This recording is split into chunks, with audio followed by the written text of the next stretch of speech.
Chapter 21, Tale as Old as Time. Just be yourself. There are other ways to show strength than your father's kind. Ben's mother's words rang in Ben's ears as he sat down to meet with Grumpy, who had been elected to represent the dwarfs and sidekicks in their petitions. Great. Wonderful. Just perfect. A one-on-one with Grumpy. Ben shook his head. He suspected anyone else would have been a better person to negotiate with than the crabby old dwarf.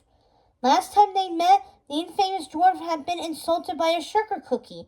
These talks were doomed. Ben wished that people would stop telling him to be himself. It sounded like such a simple advice, and maybe it would have been, if he had had any idea who himself was. But who was he? Prince Ben, son of King Beast, heir to the throne of the great kingdom of Oradon? He was certainly nothing like his father, who knew how to enforce his rule without forcing it on his subjects. Ben cringed to recall how he had stood on the table and yelled. That wasn't who he was. He wasn't Prince Ben. He was Prince Ben, son of King Beast and Queen Belle, heir to the throne of the kingdom of Oradon.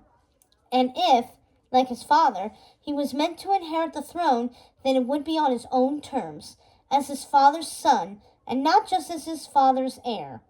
Because, like his mother, Ben was quiet and gentle, and loved nothing better than to disappear into a great thick book. His childhood hadn't been about hunting or sword fighting or besting someone else on the field. It had been spent in a library. He shared his mother's love of reading, and he always had. Ben's fondest memories were of sitting next to Queen Belle at the hearth of her magnificent library's enormous fireplace, reading by her side. He'd been digging into a pile of books dragged from the lower shelves, while hers were always taken from the very highest. It was paradise.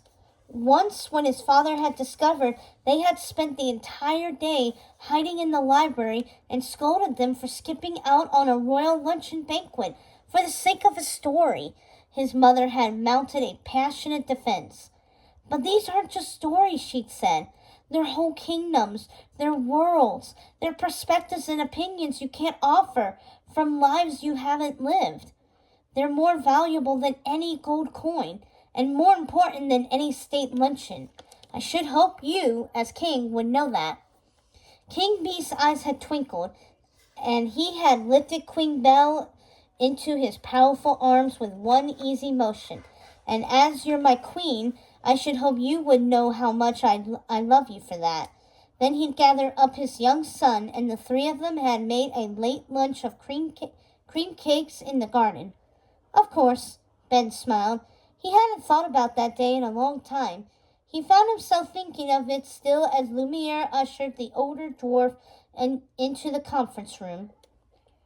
Grumpy nodded to him and took a seat across from the prince, his short legs swinging like a child's.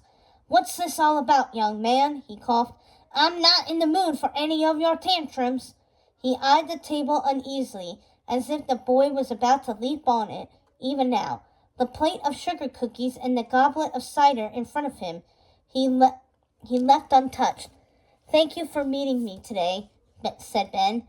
I thought this might be easier if it was just the two of us talking, since everything got a bit loud before. Said Grumpy. We'll see about that. You don't plan to hop on the table again or shout like an animal, do you? Ben flushed. I apologize for my behavior the other day. I was a fool. You. What? Grumpy was caught off guard. Ben shrugged. I admit it. I didn't know what I was doing, and I made a mess of everything, and I certainly don't blame you for not wanting to take me seriously now. Grumpy looked at him grumpily, if a little pleasantly surprised. Go on. Ben smiled. It was a start, and he'd take it. You see, I called you in because I read all 1,001 pages of your complaint. Really? All 1,000, said Grumpy, sounding impressed in spite of himself. And one. Ben smiled again. He was a fast reader and a concerned listener, And if he was truly going to be himself, he was going to need to use both talents in his favor to settle this complaint once and for all. From what I could gather, it appears what you and your colleagues are demanding is to be heard, and to have a voice in your future. Something more than just a seat at the council. It's not that much to ask, is it? Asked Grumpy keenly. No, it's not, Ben acknowledged, and I think we could come to a simple agreement. What do you propose? Ben shuffled the papers. He thought about it, and about how to say it. How had his mother put it? Perspectives and opinions I can't offer, from lives I haven't lived. Ben smiled. I propose listening to the people who know best. Grumpy raised an eyebrow. Ben consulted his notes. Let's start with the mermaids. They should charge a silver coin for every undersea tour. And I'll talk to Ariel about giving Flounder's collecting for Ariel a break. Grumpy nodded. Sounds reasonable. Okay. I've also set up a college fund for the Dalmatians. All 101 of them will be eligible for financial aid through the puppet grant. Ben pushed a black and white spotted folder that contained all the pertinent forms across the table. Grumpy accepted it. Pongo will appreciate that, said Grumpy. But what about us miners? Half of everything you mine must still remain the property of the kingdom, said Ben. He knew his father would settle for no less. Half? What about the rest of the diamonds? Where does it go? Asked Grumpy, sounding alarmed. The other half will go to a 401d fund, a retirement fund for dwarves, to take care of your families and your children. Tell Bashful not to worry. Sounds fair enough, Grumpy nodded, in spite of himself. What about the restriction of magic? Just between you and me, those 3 fairies make a lot of noise. The 3 good fairies will have to take their complaint up with the fairy godmother. I can't do anything about it myself, I'm afraid, but I'll get them a meeting with her. That much I can do. And Genie's request for unlimited travel within the kingdom? Grumpy frowned.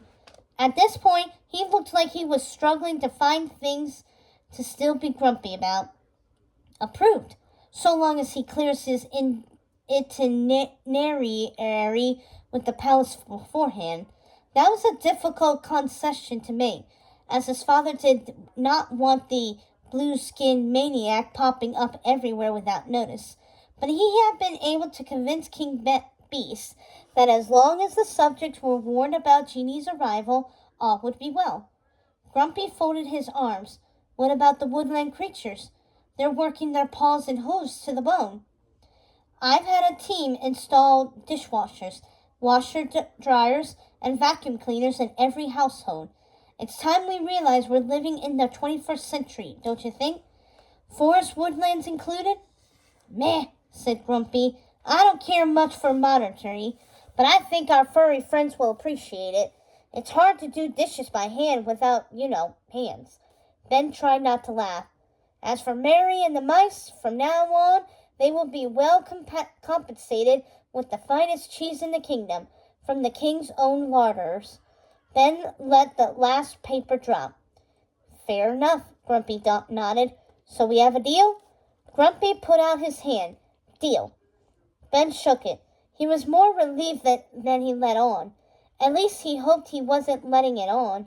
At this point, he was sweating so much he couldn't be entirely certain. You know what, young man? Huffed Grumpy with a frown. Ben steeled himself from a grouchy comment, but none came. You're going to make a good king, the dwarf said with a smile.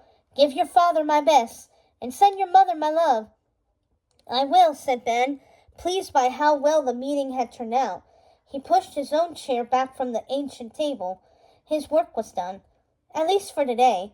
But if this was what being a king is all about, then maybe it isn't as hard as I thought. The dwarf picked up his stocking cap and hopped down from his seat, turning toward the council room door. Then he paused. You know, son, sometimes you remind me of her. Queen Belle was much beloved in the kingdom. Ben smiled. You know, I really hope I do. Grumpy shrugged, pushing open the door. Not nearly so pretty, though, I'll tell you that much. And your mother, she would have made sure we have a cream cake or two. and at least a few currants in the cookies. Ben laughed as the door slammed shut.